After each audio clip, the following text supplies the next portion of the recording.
میزبان حیا جاوید کے ساتھ کشمیر آن لائن دیکھنے والے ناظرین خلوص برا سلام قبول کریں۔ 20 نومبر 2024 عیسوی بمطابق 17 جمادی الاول 1446 ہجری بروز بدوار۔ ناظرین ڈالتے ہیں آج کے خبر نامے پہ ایک نظر۔ جموں کشمیر قانون ساز اسمبلی کا پہلا بجٹ اجلاس اگلے سال جنوری فروری میں منعقد ہونے کا امکان۔ کم تعداد کے باعث بجٹ اجلاس کے دوران وزیر اعلیٰ سمیت دیگر وزراء کو مشکلات کا سامنا کرنا پڑ سکتا ہے۔ قواعد کے مطابق سال کا پہلا اجلاس جو ہمیشہ بجٹ سیشن سے ہوتا ہے یوٹی میں لیفٹیننٹ گورنر کے خطاب سے شروع ہوگا۔ گزشتہ 10 سالوں میں جموں کشمیر اور شمال مشرقی علاقے میں تشدد کو 70% کم کرنے میں کامیابی حاصل کی۔ کئی سالوں سے بہت پریشانیوں کا سامنا تھا، لیکن ہم نے کئی خطوں میں سیکورٹی صورتحال بہتر بنائی۔ آج تشدد کسی بھی علاقے میں نہیں ہے، امن کی فضا ہر سو قائم ہو رہی ہے۔ یہ صرف ہماری حکومت میں ممکن ہوا۔ امت شاہ کا بیان۔ وزیر خارجہ جے شنکر کی چینی ہم منصب کے ساتھ ملاقات۔ سربراہی اجلاس کے موقع پر سرحدی کشیدگی میں کمی پر تبادلہ خیال کیا گیا۔ یہ جان کر خوشی ہوئی کہ زمینی طور پر مفاہمت پر عمل درآمد منصوبہ بندی کے مطابق ہوا۔ جے شنکر۔ جموں کشمیر میں بجٹ اجلاس سے قبل Bharatiya Janata party high command کی میٹنگ 22 نومبر کو دلی میں ہوگی۔ امت شاہ اور جے پی نڈا جموں کشمیر میں بی جے پی یونٹ کی حکمت عملی کا جائزہ لیں گے۔ B J P high command نے آئندہ بجٹ سیشن سے قبل جموں کشمیر میں تنظیمی تبدیلیوں کا منصوبہ بنا لیا ہے۔ پارلیمنٹ کا سرمائی اجلاس 25 نومبر سے شروع ہو کر 20 دسمبر کو ختم ہوگا۔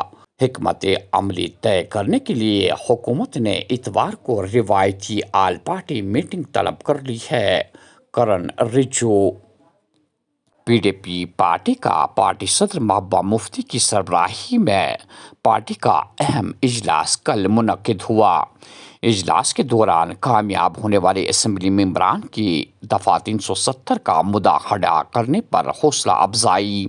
اس موقع پر پلوامہ کے اسمبلی حلقہ سے کامیابی حاصل کرنے والے نمائندے وحید الرحمان پرہ نے صحافیوں کے ساتھ برسر اقتدار پارٹی نیشنل کانفرنس کو کچھ اس طرح آڑے ہاتھوں لیا۔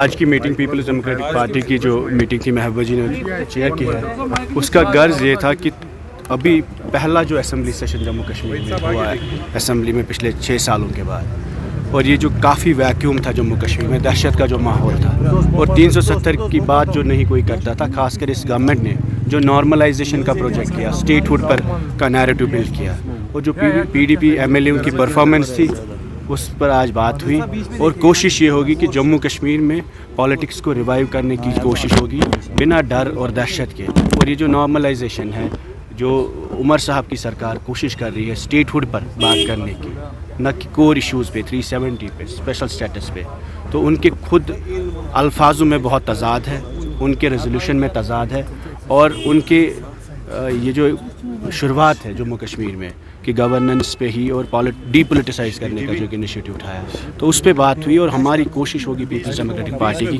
کہ کشمیر کی پالیٹکس کو keep it at the cover of every thing, so that چاہے وہ اسمبلی ہو، گورننس ہو، یا دن بہ دن جو پالیٹکس ہوتی ہے اس میں کشمیر کا مین ڈسکشن رہے، یہاں کے حالات کا، لوگوں کا، چاہے وہ پولیٹیکل پرزنرز کی بات ہو، چاہے وہ ینگسٹرز کی ریزرویشن کو ریشنلائز کرنے کی بات ہو، چاہے وہ کشمیر کے نوجوانوں کے خلاف جو کیسز ہیں ان کی بات ہو، جن مدعوں پہ الیکشن لڑا ہم نے، چاہے انہوں نے 1 لاکھ روزگار دینے کی بات کی ہو، چاہے وہ انہوں نے فری راشن دینے کی بات کی ہو، ان کو ہم یاد دلاتے رہیں گے کہ آپ نے جو وعدے کیے ہیں، جو آپ کو اتنا بڑا مینڈیٹ ملا ہے لوگوں کا، وہ مینڈیٹ آپ کو ان چیزوں پہ ملا کہ یہاں کے نوجوانوں کے خلاف کیسز ہیں، اس پر آپ بات کریے، اس کو چھپائیے نہیں۔ یہاں کے قیدی باہر کے جیلوں میں بند ہیں، ان کو واپس لانے، گھر واپسی کی بات کریے، اور یہاں کی پولیٹیکل پروسیس کو آگے بڑھانے کے لیے بات کریے۔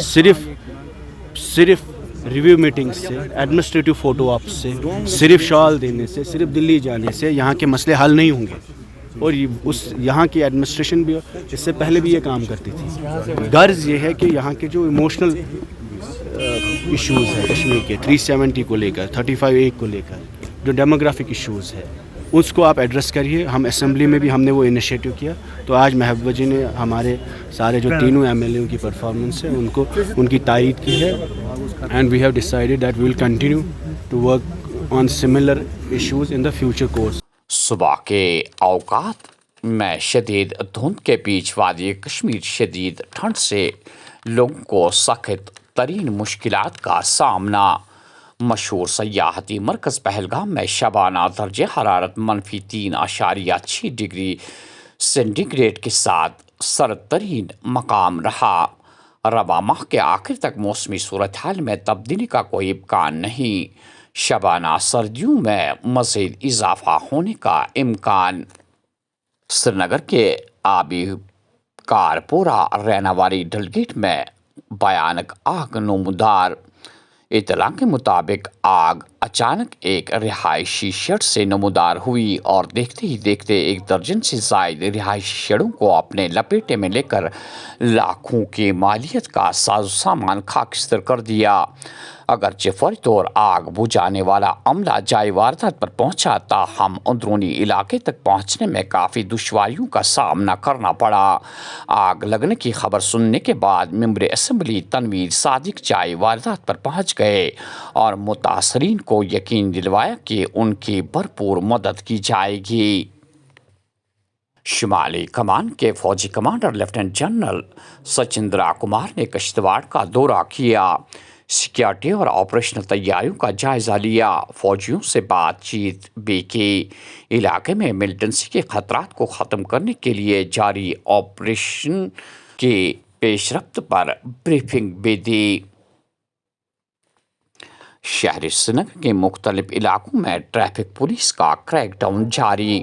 کل بھی مسلسل چوتھے روز ٹریفک پولیس ٹریفک قانون کی خلاف ورزی کرنے والوں کے خلاف کمر بستہ نظر آئی. ٹریفک پولیس خصوصاً ان کم عمر بچوں اور ان کے والدین کے خلاف کارروائی کرنے میں مصروف عمل ہے جو بچے اور والدین اپنی ذمہ داریاں نہ سمجھنے کی وجہ سے قیمتی جانوں سے ہاتھ دھو بیٹھتے ہیں. ٹینگ پورہ حادثے کے بعد محکمہ اسکول ایجوکیشن کشمیر کی جانب سے بھی اہم قدم اٹھایا گیا. کم عمر طلاب کے گاڑیاں چلانے پر پابندی عائد. اسکولوں اور کوچنگ سینٹروں کے نام سخت ہدایات جاری. 2 یا 4 پہیوں کی گاڑی چلانے پر طلبہ کو اسکولی احاطوں میں داخل ہونے کی اجازت نہ دی جائے. حکم نامہ جاری. انتخابات سے قبل جو منشور رکھا گیا تمام وعدوں کو پورا کیا جائے گا. سال 2014 سے 2026 تک حکمرانی کر کے لوگوں کو زبانی جمع خرچ کے سوا کچھ نہیں دیا. ڈاکٹر فاروق عبداللہ کا بیان. جموں کشمیر میں نیشنل کانفرنس اور کانگریس اتحاد میں بعض مسائل پر تقسیم کی خبر بے بنیاد. دونوں کے درمیان باہمی مفاہمت. نہ ہم نیشنل کانفرنس بنیں گے اور نہ ہی وہ کانگریس. غلام احمد میر. سری نگر کا MBBS طالب علم پہلگام جاتے ہوئے دل کا دورہ پڑنے سے لقمہ اجل. اننت ناگ میں سڑک کا المناک حادثہ. ٹپر کی ٹکر سے 45 سالہ شہری لقمہ اجل. جموں کشمیر انتظامیہ ہمارے جائز مطالبات کو حل کرنے میں سنجیدہ نہیں. ہمارے مطالبات کو حل نہیں کیا گیا تو 3 دسمبر کو جموں اور سری نگر میں زوردار احتجاج ہوگا. 28 دسمبر 2026 سے جموں کشمیر میں غیر معینہ عرصے کے لیے دھرنا شروع ہوگا. Handicapped association Jammu Kashmir. دلی کی عدالت ممکنہ طور پر آج یعنی بدھ کو لوک سبھا کے ممبر انجینئر رشید کی ملیٹنسی فنڈنگ کیس میں ضمانت کی درخواست پر اپنا فیصلہ سنائے گی.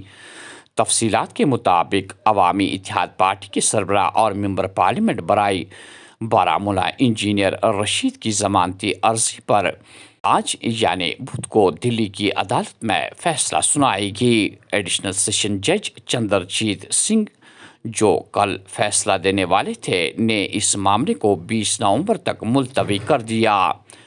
جج آج فیصلہ بھی کرنے والے ہیں کہ آیا رشید انجینئر کے خلاف مقدمہ نامزد MPMLA عدالت میں منتقل کیا جائے گا.